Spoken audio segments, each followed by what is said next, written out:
Hey guys!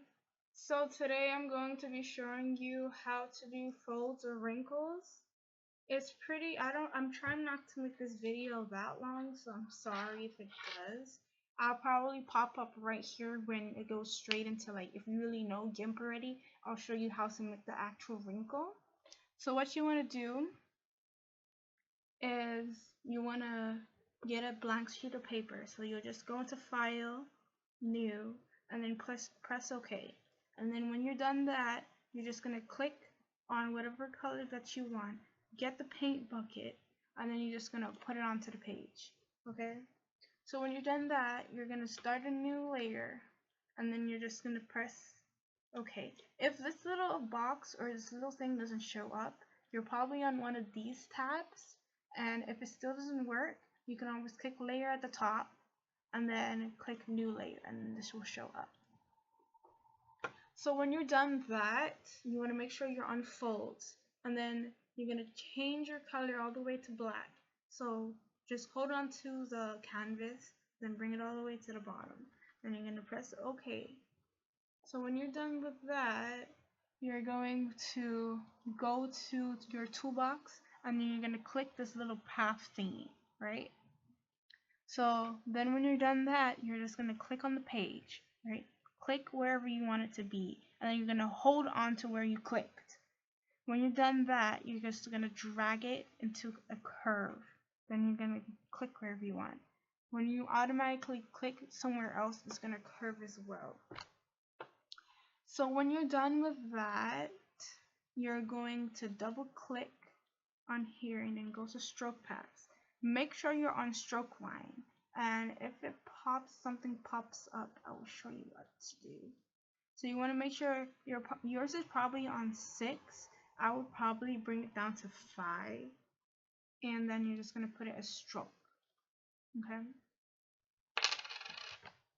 When you're done that, you're just going to duplicate this, right?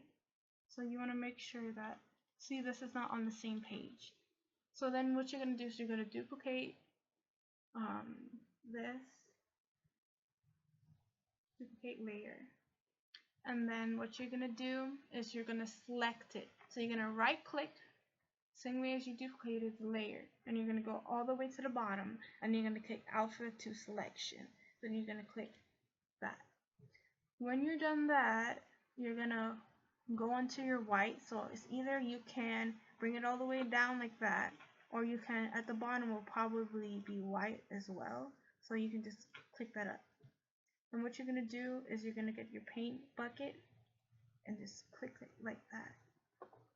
Then what you're going to do is you're going to get this, and then you're going to just position it on top of it. It doesn't have to be perfect. See, like that is pretty good for me. Maybe we can just lift.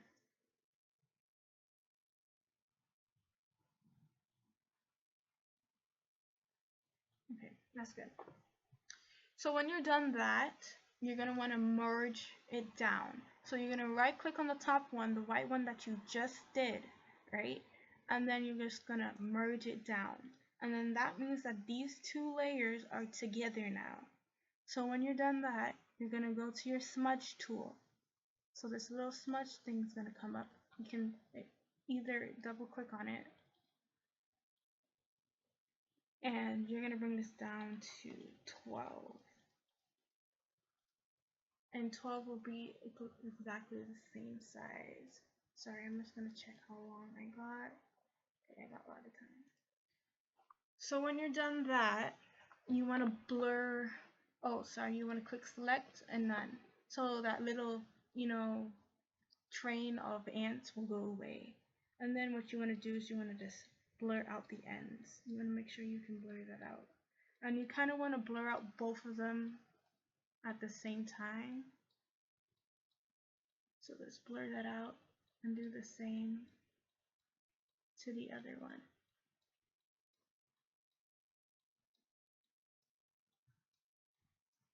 See? Just like that.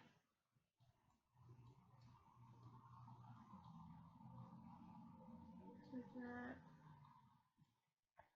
It doesn't need to be perfect. You see how that's kind of sloppy?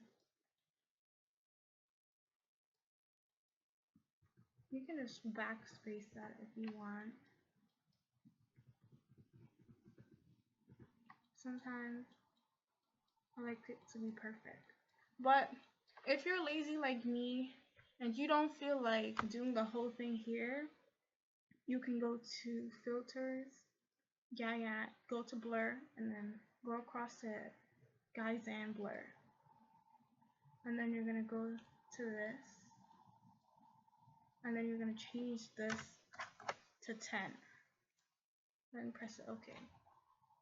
And you see how it kind of blurred out the whole thing for you?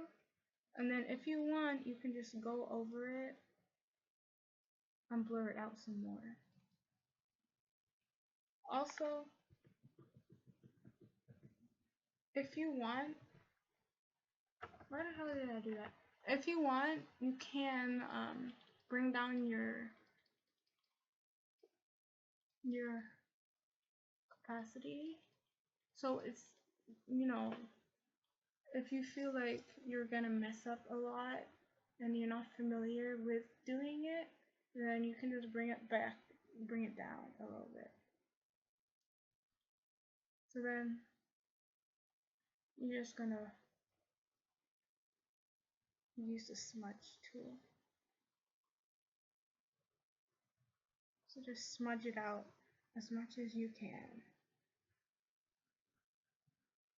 A tip with smudging, I would try and smudge it into the white rather than the white into the black.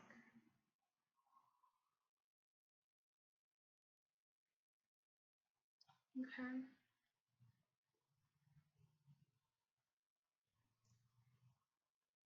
You can just smudge out the edges as well to make it a little bit more,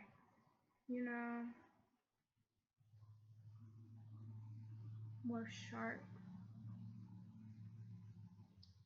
So you can just keep doing that.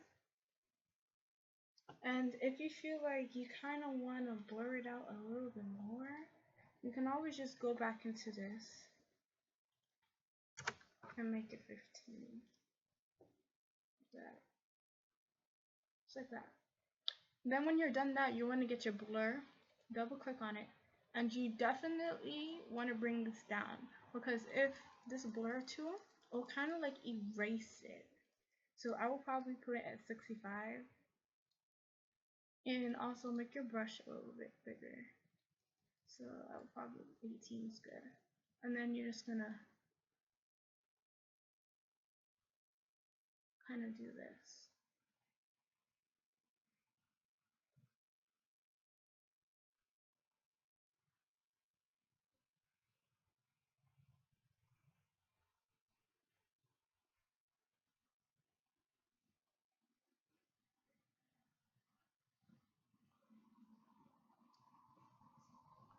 So then when you're done that, what you want to do is you're going to go at the top here. Make sure you're on folds. And for mode normal, with this little, down cursor, you want to go all the way down to overlay. And then this will come up, right? You see how now it really does look like a wrinkle? You see? If you want, you can bring down the opacity a little bit so it looks a little bit more like one. See, I feel like that looks pretty good. And if you feel like it's a little bit too smooth for a wrinkle, what you can do, go back here, get this, and then bring up the opacity to 60. Even 65. I feel like that works. Oh, and you want to bring this down pretty low to like an 8, right? And then you can just drag it kind of out like that. You just go crazy with it, right? You just go crazy with it. So the more you do it, the better it will look.